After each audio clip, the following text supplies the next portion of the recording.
हकीकत क्या है, आपके साथ हूं मैं प्रिया सिंह सोमवंशी।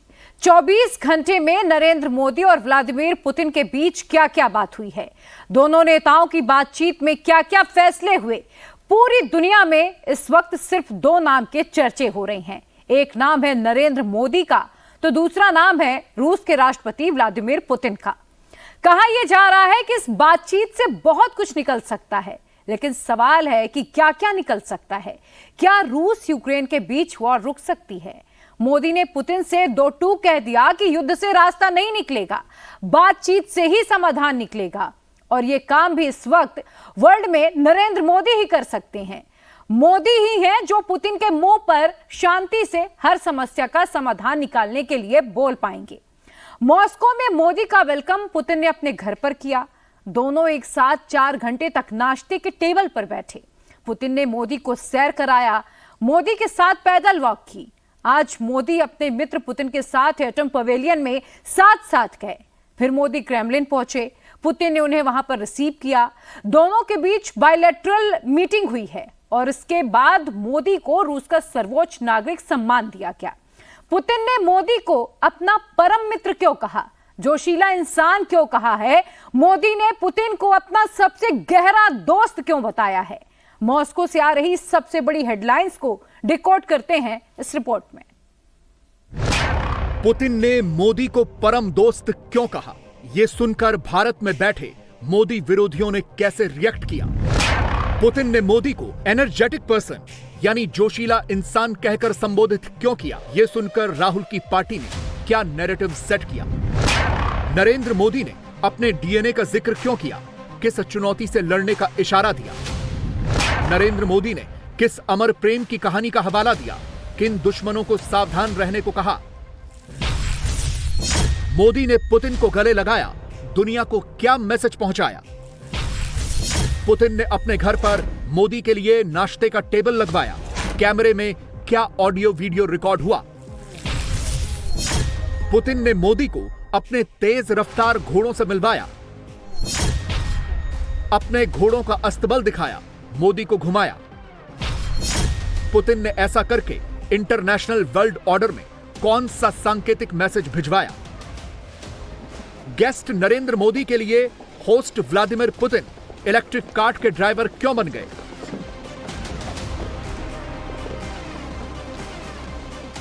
रूस के राष्ट्रपति भारत के प्रधानमंत्री नरेंद्र मोदी के साथ पैदल वॉक पर क्यों निकल गए?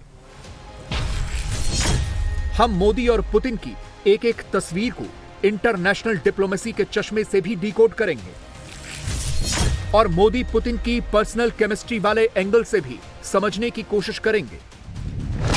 9 जुलाई को दुनिया की दशा और दिशा बदलने वाली 2 बैठकें हुई। पहली बैठक रूस की राजधानी मॉस्को में हुई। इंडिया रशिया एनुअल समिट में मोदी पुतिन दोनों आमने सामने मौजूद रहे। दूसरी बैठक मॉस्को से करीब 5000 किलोमीटर दूर अमेरिका के वॉशिंगटन में हुई। यह बैठक नाटो देशों की थी। मगर 9 जुलाई को पूरी दुनिया में सबसे ज्यादा चर्चा मोदी पुतिन को लेकर ही हुई। मोदी पुतिन के हक पर ही सबकी नजरें टिक गई। रूस में सोशल मीडिया पर टॉप ट्रेंडिंग नाम नरेंद्र मोदी का ही रहा। वर्ल्ड वाइड गूगल ट्रेंड्स का ग्राफ देख लीजिए। इंटरनेट पर सबसे ज्यादा सर्च इंटरेस्ट मोदी की रूस यात्रा पर ही जनरेट हुआ। America, Australia, Austria, Malaysia, UAE, Pakistan, आप किसी भी देश का नाम ले लीजिए, पिछले 24 घंटों में इंटरनेट पर सबसे ज्यादा सर्च मोदी और पुतिन को लेकर ही किया गया। और इसमें भी दुनिया का सबसे ज्यादा फोकस मोदी पर ही रहा। मोदी ने पुतिन से क्या बात की, कैसे गले लगाया, कैसे पुतिन की पीठ थपथपाई, हर तरफ इसी की चर्चा हुई। और मोदी ने पुतिन के सामने खुद यह बात कही। वैसे तो हमारा ये जो द्विपक्षीय वार्ता का कार्यक्रम 25 साल से चल रहा है, 22 बार हम मिल चुके हैं, लेकिन शायद ये मीटिंग ऐसी है कि पूरे विश्व का ध्यान मेरी इस यात्रा पर केंद्रित हुआ है और पूरी विश्व इस यात्रा के भांति भांति के मीनिंग निकाल रहा है। और अगर इसे पश्चिमी देशों के चश्मे से समझना हो तो न्यूयॉर्क टाइम्स की यह हेडलाइन पढ़िए। अब अमेरिका जैसा देश भी मान चुका है कि भारत अपना रास्ता तय कर चुका है और वो किसी के दबाव में आकर पीछे नहीं हटने वाला। और उसकी एक बहुत बड़ी वजह नरेंद्र मोदी है और मोदी की पावरफुल विदेश नीति है। आज की तारीख में नरेंद्र मोदी ही इकलौते ऐसे वर्ल्ड लीडर हैं जो पुतिन से भी गले मिल सकते हैं। बाइडेन, मैक्रों और दुनिया के दूसरे राष्ट्राध्यक्षों से भी गले मिल सकते हैं, लेकिन दुनिया का कोई दूसरा राष्ट्राध्यक्ष इस तरह रूस में जाकर व्लादिमीर पुतिन को गले नहीं लगा सकता। मोदी ऐसे इकलौते वर्ल्ड लीडर हैं जिनके स्वागत के लिए पुतिन खुद अपने घर के बाहर खड़े दिखते हैं। मोदी को देखते ही अपनी बाहें फैला देते हैं, मोदी को गले लगा लेते हैं, नाश्ते की टेबल पर दोस्तों की तरह बैठकर बातें करते हैं।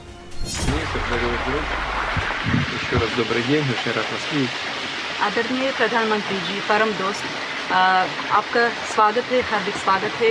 आपको देखने से मुझे बड़ी खुशी है। Официальный разговор у нас состоится завтра. औपचारिक बातचीत कल होने वाली है। А сегодня мы можем в такой домашней обстановке спокойно поговорить, наверное, о тех же вопросах, но неофициально. और आज अनौपचारिक रूप से हम घर के वातावरण में हम उसी मामलों पर बात कर सकते हैं। अपने घर पर निमंत्रित किया और आज की शाम हम साथ में गप्पे मारे, इसलिए आपने तय किया। इस कार्यक्रम की रचना के लिए और मुझे घर में बुलाने के लिए मैं आपका बहुत बहुत आभार व्यक्त करता हूँ। नाश्ते की टेबल पर मोदी पुतिन के टॉक से लेकर मोदी पुतिन की वॉक तक देखने में ये सामान्य तस्वीरें हो सकती हैं, लेकिन इन तस्वीरों की बदौलत मोदी ने दो इकोसिस्टम को बहुत बड़ा इंडिकेशन दिया है। मोदी का पहला इंडिकेशन देश के भीतर मौजूद इकोसिस्टम के लिए है जो मोदी को कमजोर समझने की कोशिश कर रहा है, और मोदी का दूसरा इंडिकेशन उन वैश्विक ताकतों के लिए है जो अब चाहकर भी तेजी से मजबूत होते भारत को कमजोर नहीं समझ सकती। नरेंद्र मोदी का रूस दौरा उस वक्त हुआ है, मोदी का पुतिन से मिलना उस वक्त हुआ है जब रूस और यूक्रेन का युद्ध शुरू हुए 2 साल से ज्यादा का वक्त बीत चुका है, और आज भी दोनों देश एक दूसरे पर ताबड़तोड़ हमले किए जा रहे हैं। रूस पर एक्शन के लिए नाटो देश नई नई स्ट्रैटेजी बना रहे हैं, जबकि मोदी पुतिन को गले लगा रहे हैं। मोदी का पुतिन को गले लगाना रूस के राष्ट्रपति को भी अच्छा नहीं लगा। जेलेंस्की ने इसे बहुत बड़ी निराशा बता डाला, शांति के लिए उठाए जा रहे कदमों को झटका बता डाला। सबको लगा मोदी युद्ध पर पुतिन को नहीं रोकेंगे, लेकिन नरेंद्र मोदी ने व्लादिमीर पुतिन के सामने आंखों में आंखें डालकर कहा, बिना किसी लाग लपेट के कहा कि यह दौर युद्ध का नहीं, बातचीत से सारे मसले सुलझाने का है, और भारत इसमें अपना किरदार अदा करने के लिए रेडी है। कल आपने मुझे अपने निवास स्थान पर बुलाया और एक सच्चे दोस्त के रूप में कल शाम हमने करीब 4-5 घंटे तक साथ रहे, अनेक विषयों पर हमने बातें की, और मुझे खुशी हुई कि यूक्रेन के विषय में हम दोनों अपने अपने विचार खुले मन से, विस्तार से हम उसकी चर्चा कर पाए, और बड़े आदर के साथ एक दूसरे के विचारों को हमने सुनने समझने का प्रयास किया। आज ग्लोबल साउथ की दुनिया में शांति की जो आकांक्षा है, अपेक्षा है, उसको भी मैंने भली भांति कल आपके सामने प्रस्तुत किया था। एक्सेलेंसी, युद्ध हो, संघर्ष हो, आतंकवादी हमले हो, मानवता में विश्वास करने वाला हर व्यक्ति जब जानहानि होती है तब बहुत पीड़ित होता है, लेकिन उसमें भी जब मासूम बच्चों की कत्ल होती है, मासूम बच्चों को मरते हुए देखते हैं, तब हृदय छलनी हो जाता है और वो दर्द बहुत भयानक होता है। और इस विषय में भी आपसे विस्तार से चर्चा हुई। एक्सेलेंसी, एक मित्र के नाते मैंने हमेशा कहा है कि हमारी भावी पीढ़ी के उज्जवल भविष्य के लिए शांति सर्वाधिक आवश्यक है, लेकिन मैं ये भी जानता हूं कि युद्ध के मैदान में समाधान संभव नहीं होते। बम, बंदूक और गोलियों के बीच समाधान और शांति वार्ताएं सफल नहीं होती हैं, और हमने वार्ता के माध्यम से ही शांति के रास्ते अपनाने होंगे, और शांति की बहाली में भारत हर संभव सहयोग करने के लिए तैयार है और आपका भी सानुकूल विचार सुनकर के मुझे बहुत खुशी हुई और मैं भी आपको भी आश्वस्त करता हूं और विश्व समुदाय को भी आश्वस्त करता हूं कि भारत शांति के पक्ष में है और शांति के लिए मेरे मित्र राष्ट्रपति पुतिन की कल बातों को सुनकर के मेरे मन में एक आशा पैदा हुई है। मोदी जब कुछ कहते हैं तो दुनिया सुनती है, समझती है। पुतिन के केस में भी बिल्कुल ऐसा ही हुआ है। मोदी ने बातचीत का रास्ता सुझाया है और पुतिन ने भी युद्ध रुकने की संभावनाओं की तरफ इशारा किया है। लगातार तीसरी बार भारत के प्रधानमंत्री बनने वाले मोदी की बातों का वजन दिखता है, इसीलिए हर देश में मोदी का ही जिक्र होता है। भारत के प्रधानमंत्री पर दुनिया हो या रूस, दोनों के भरोसे का मीटर आप इसी पैमाने से नाप सकते हैं कि हर देश मोदी को वेलकम भी करना चाहता है और अपने देश का सर्वोच्च सम्मान भी देना चाहता है। नरेंद्र मोदी अब तक ऐसे 15 अवार्ड से सम्मानित किए जा चुके हैं। इसमें रूस का highest civilian honour Order of Saint Andrew भी है, जिससे साल 2019 में मोदी को नवाजा गया था और 9 जुलाई को मोदी ने पुतिन की मौजूदगी में रूस का सबसे बड़ा नागरिक सम्मान एक्सेप्ट किया। यह सम्मान सिर्फ हिंदुस्तान के प्रधानमंत्री को नहीं मिला, यह सम्मान उस भारत को मिला है जो पिछले 10 साल में वैश्विक स्तर पर ग्लोबल साउथ की आवाज बनकर उभरा है और अब वर्ल्ड ऑर्डर में अपनी भूमिका अदा कर रहा है। और भारत की इस बढ़ती ताकत का अंदाजा आप चीन के सरकारी अखबार ग्लोबल टाइम्स की सुर्खियों से लगा सकते हैं, क्योंकि अब तो भारत का दुश्मन देश चीन भी मानने लगा है कि भारत वर्ल्ड ऑर्डर में बड़ा प्लेयर बन चुका है। 2015 में जब मैं यहां आया था तब मैंने कहा था कि 21वीं सदी भारत की होगी।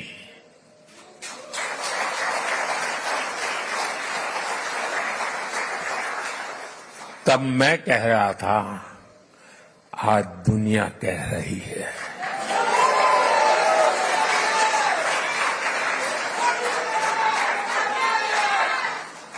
दुनिया के सभी एक्सपर्ट्स, उनके बीच में इस विषय में अब कोई विवाद नहीं रहा है। सब कहते हैं 21वीं सदी भारत की सदी है। भारत की ग्रोइंग कैपेबिलिटीज ने पूरी दुनिया को स्टेबिलिटी और प्रॉस्पेरिटी की उम्मीद दी है। New emerging multipolar world order में भारत को एक मजबूत पिलर के रूप में देखा जा रहा है। जब भारत पीस, डायलॉग और डिप्लोमेसी की बात कहता है तो पूरी दुनिया सुनती है। जब भी दुनिया पर संकट आता है तो भारत सबसे पहले पहुंचने वाला देश बनता है और भारत दुनिया की उम्मीदों को पूरा करने के लिए कोई कसर नहीं छोड़ेगा। लंबे समय तक दुनिया ने एक इन्फ्लुएंस ओरिएंटेड ग्लोबल ऑर्डर देखा है। आज की दुनिया को इन्फ्लुएंस की नहीं, कॉन्फ्लुएंस की जरूरत है। ये संदेश समागमों और संगमों को पूजने वाले भारत से बेहतर भला कौन समझ सकता है, कौन दे सकता है। इंटरनेशनल लेवल पर भारत की इमेज के मेकओवर की सबसे बड़ी वजह भी मोदी और मोदी की सरकार की दमदार विदेश नीति है। अलग अलग सर्वे में भी ये बात पता चली है।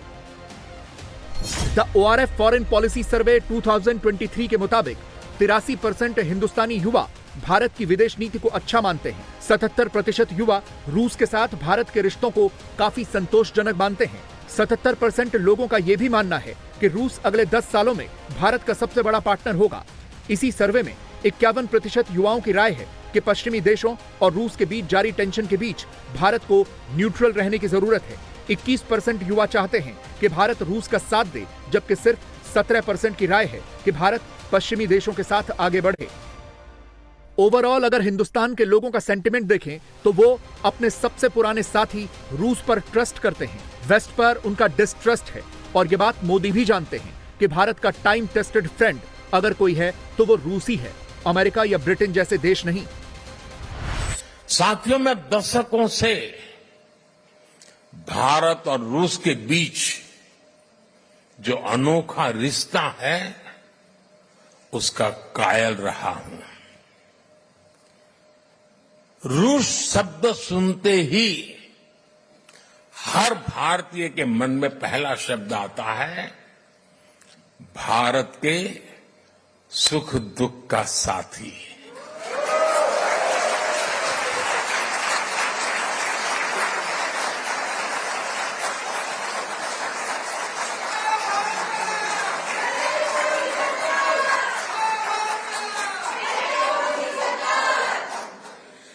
भारत का भरोसेमंद दोस्त। और वो गाना तो यहां के घर घर में कभी गाया जाता था, सर पे लाल टोपी रूसी, फिर भी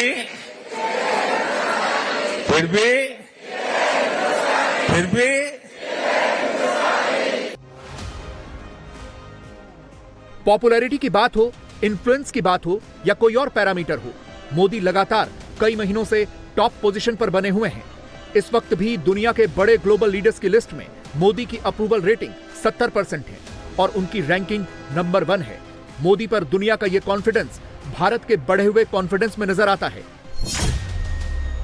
प्यू रिसर्च के एक सर्वे के मुताबिक 70% भारतीयों को लगता है कि ग्लोबल स्टेज पर भारत काफी ज्यादा इन्फ्लुएंशियल हुआ है। इसी सर्वे के मुताबिक 57% भारतीय रूस को लेकर काफी फेवरेबल व्यू रखते हैं। 59% भारतीयों को व्लादिमीर पुतिन पर कॉन्फिडेंस है। 2024 के global powers and world leaders पर हुए ट्रस्ट के एक सर्वे में 56% लोगों को लगता है कि वैश्विक मामलों में भारत बड़ी भूमिका अदा कर सकता है। इसी सर्वे में 37% लोगों का मानना है कि नरेंद्र मोदी पर एक लीडर के तौर पर वर्ल्ड ऑर्डर में सही फैसले लेने पर फुल कॉन्फिडेंस है। और ऐसा क्यों है, ये आप खुद नरेंद्र मोदी से सुनिए। पिछले 10 वर्षों में देश ने विकास की जो रफ्तार पकड़ी है उसे देखकर दुनिया हैरान है। दुनिया के लोग जब भारत आते हैं तो कहते हैं भारत बदल रहा है।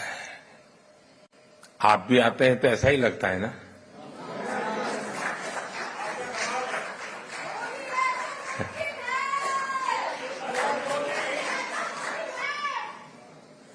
वो ऐसा क्या देख रहे हैं? वो देख रहे हैं कि भारत का कायाकल्प, भारत का नवनिर्माण वो साफ साफ देख पा रहे हैं। विजय उन्हीं के चरण चूमती है जो हार मानने को तैयार नहीं होते। हर चैलेंज को चैलेंज करने में भारत सबसे आगे रहेगा। और मेरे तो डीएनए में है चुनौती को चुनौती देना।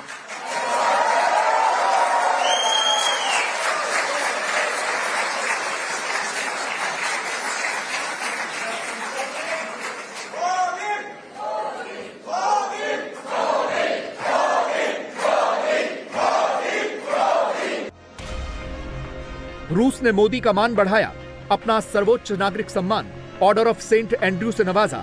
मोदी ने यहां भी अपना नहीं भारत का ही जिक्र किया, भारतवासियों को ही इसका क्रेडिट दिया। रूस के सर्वोच्च अवार्ड से सम्मानित करने के लिए मैं हृदय से आपका आभार व्यक्त करता हूं। यह सम्मान केवल मेरा सम्मान नहीं है, यह 140 करोड़ भारतवासियों का सम्मान है। एक बार फिर इस सम्मान के लिए मैं 140 करोड़ भारतवासियों की ओर से आपका, रूसी सरकार का और रूस के लोगों का बहुत बहुत आभार व्यक्त करता हूं। लेकिन हिंदुस्तान में बैठे मोदी विरोधी इकोसिस्टम ने यहां भी मोदी पर ही निशाना साधा, देश का नहीं सोचा। मोदी रूस पहुंचे, पुतिन से मिले, भारत के लिए कुछ लेकर आए, दुनिया को युद्ध जैसे हालात से निकलने का रास्ता सुझा के आए। लेकिन 24 में मोदी से हारे इकोसिस्टम ने यहां भी अंट शंट ही फैलाया, एंटी मोदी पर्चा ही चिपकाया। मगर भारत में बैठकर मोदी को टारगेट करने वाले ये जानते ही नहीं कि मोदी उनकी लीग से कहीं ऊपर हैं। वो 240 सीट पाकर भी पावरफुल हैं, दुनिया के हर बड़े नेता के फेवरेट हैं, दुनिया के दूसरे लोकतांत्रिक देशों की तुलना में न्यू वर्ल्ड ऑर्डर वाले माहौल में हैट्रिक बनाने वाले सबसे पॉपुलर प्राइम मिनिस्टर हैं। इसीलिए मोदी आज भी विनर हैं। उनके